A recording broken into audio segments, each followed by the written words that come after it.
یاد رکھیں کہ صاحب ایمان اس کے بچھڑ جانے پر جیسے ماں فوت ہو جائے، باپ فوت ہو جائے، اولاد فوت ہو جائے تو اتنا دکھ نہیں کرتے تھے جتنا رمضان شریف جب چلا جاتا تھا، جتنا دکھ رمضان شریف کے جانے کا کرتے تھے. اور اتنی خوشی ان کو کسی چیز پر نہیں ہوتی تھی. اللہ ان کو جو بھی دے دیتا، اولاد دے دیتا، اللہ مال دے دیتا، ان کو بادشاہ بنا دیتا، ان کو سرداریاں دے دیتا، ان کو مال و دولت سے جو ہے نا خزانے اور پہاڑوں کے پہاڑ اور تجوریاں ان کی مال سے بھر دی جاتی. اتنے خوش نہ ہوتے تھے جب جیسے رمضان شریف کے آنے سے خوش ہو جایا کرتے.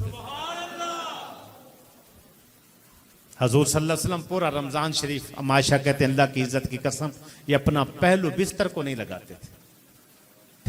پورا رمضان شریف سرکار سوتے نہیں تھے، پہلو نہیں لگاتے. اماں سے پوچھا گیا اماں جی سے، اماں جی پھر سوتے نہیں تھے تو پورا مہینہ کیا؟ فرمایا سرکار کو جب تھکاوٹ ہوتی سرکار صلی اللہ علیہ وسلم بیٹھے بیٹھے آرام کر لیا کرتے، سوتے پھر بھی نہیں تھے. پورا مہینہ اس طرح محنت کرتے.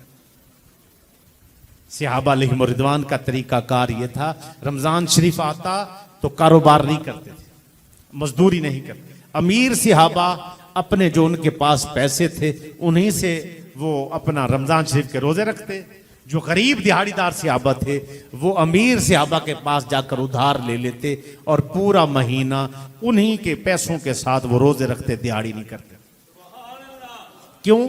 وجہ یہ تھی کہ اگر محنت کریں گے، مزدوری کریں گے، تھک جائیں گے، رات کا قیام ٹھیک نہیں ہوگا، تراویح ٹھیک نہیں پڑی جائے گی، صبح روزہ جب روزے کے ساتھ کام کریں گے تو تھکاوٹ زیادہ ہو جائے گی.